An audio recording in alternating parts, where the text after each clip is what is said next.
In this presentation, we will continue on with our comprehensive problem entering information for an individual tax return into an Excel tax formula related to the business use of the home related to a Schedule C. For more accounting information and accounting courses, visit our website at accountinginstruction.info.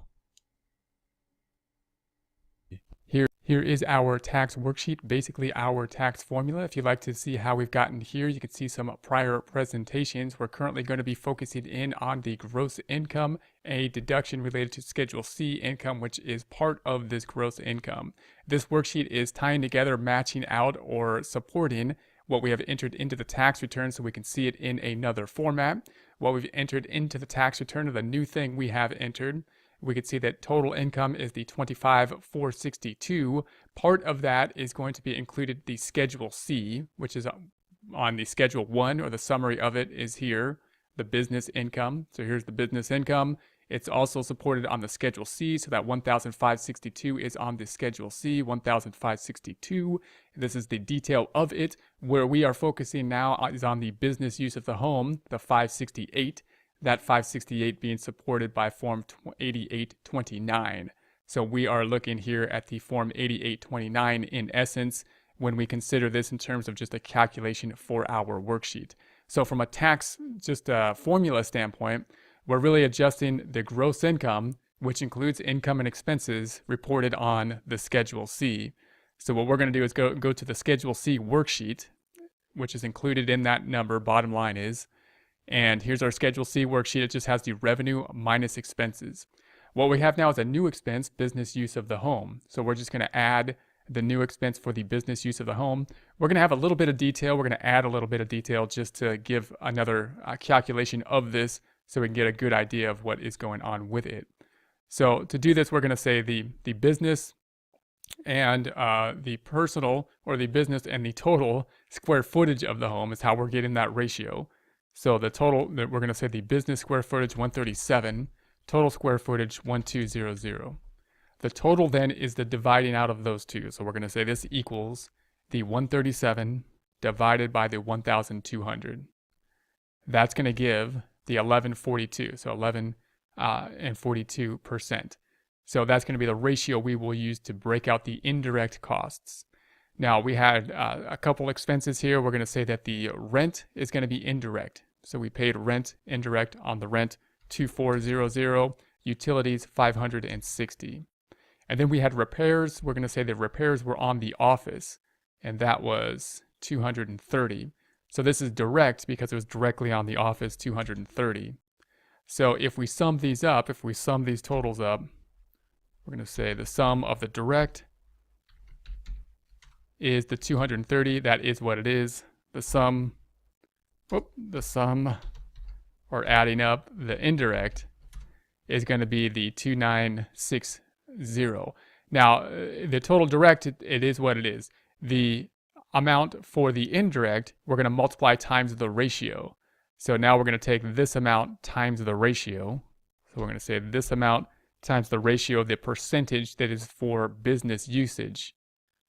And that'll give us, well, now it's a percentage. Let's make this not a percentage.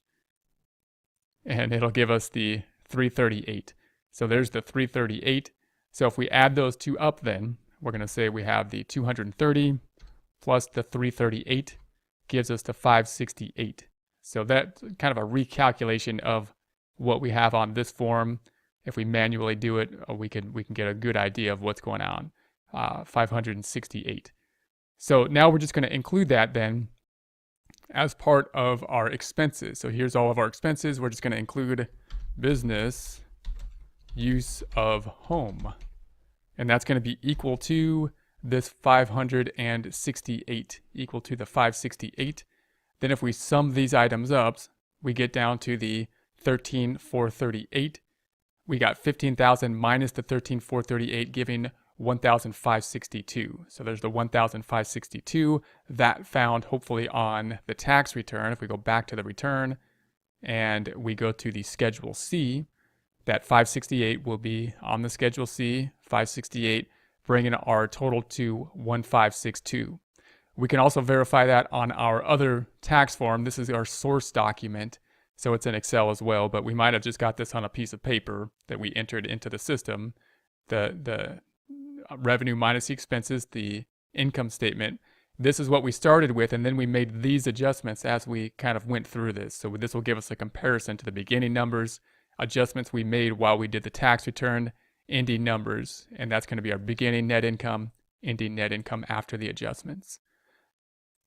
So there's going to be some other changes that we're going to have, of course, when we make the change here. We're back to our worksheet.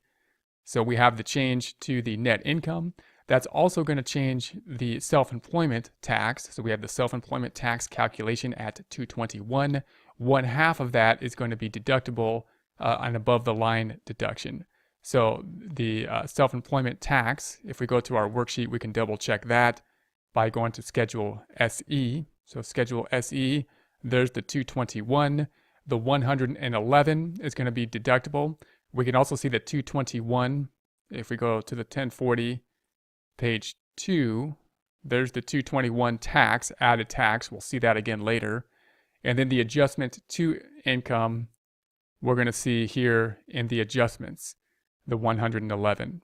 So if we go back to our form then, this tax amount will include in our tax line. We'll have to do that later. This amount, this 110, is going to be included in the adjustments. In other words, if we go back to the 1040, we included in the 1040 our net income, then these adjustments. These adjustments are going to be adjusted. If we go to the deductions for AGI worksheet, we'll see that 590. There's the 590. Part of it being the 110, one half of self-employment. This is coming from the Schedule C. So there's going to be this item. So let's go through this one by one now. We've got the gross income. See if that checks out. This is going to be the total income to our tax return. Back to the 1040, page 2.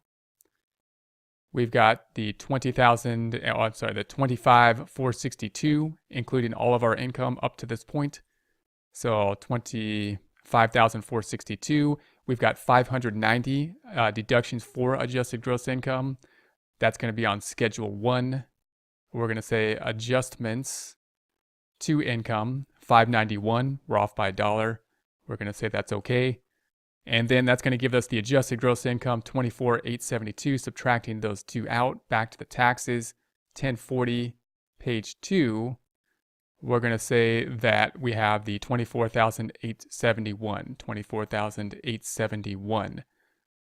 So it's off by $1, that's okay. We got the 12,000 standard deduction, then the qualified business income. Again, if we qualify, it's taking the Schedule C income times 20% if we get the full deduction. So that's just taking the Schedule C income times 20%, another item that will change every time we change something to the Schedule C, that giving us the taxable income of the 24,872 minus the 12,000 minus the 312 for 12,559.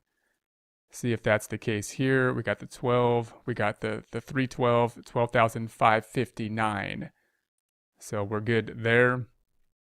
And then we have the amount of the tax we're going to have to calculate for us. So the amount of the tax we're going to have to calculate. If we go back over here, we're going to say that the tax was $1,283. And then we also have the tax for the self-employment, the 221. So we're going to add those two up, let the system calculate that for us. 1283 plus the 221 gives us the 1504, 1504. So if we go back to this line, we're going to say this is the 1504. So there's the 1504, and then we're going to compare that to the credits and payments. Now we're looking for the credits and payments. That's going to be on this tab, so the credits and payments tab.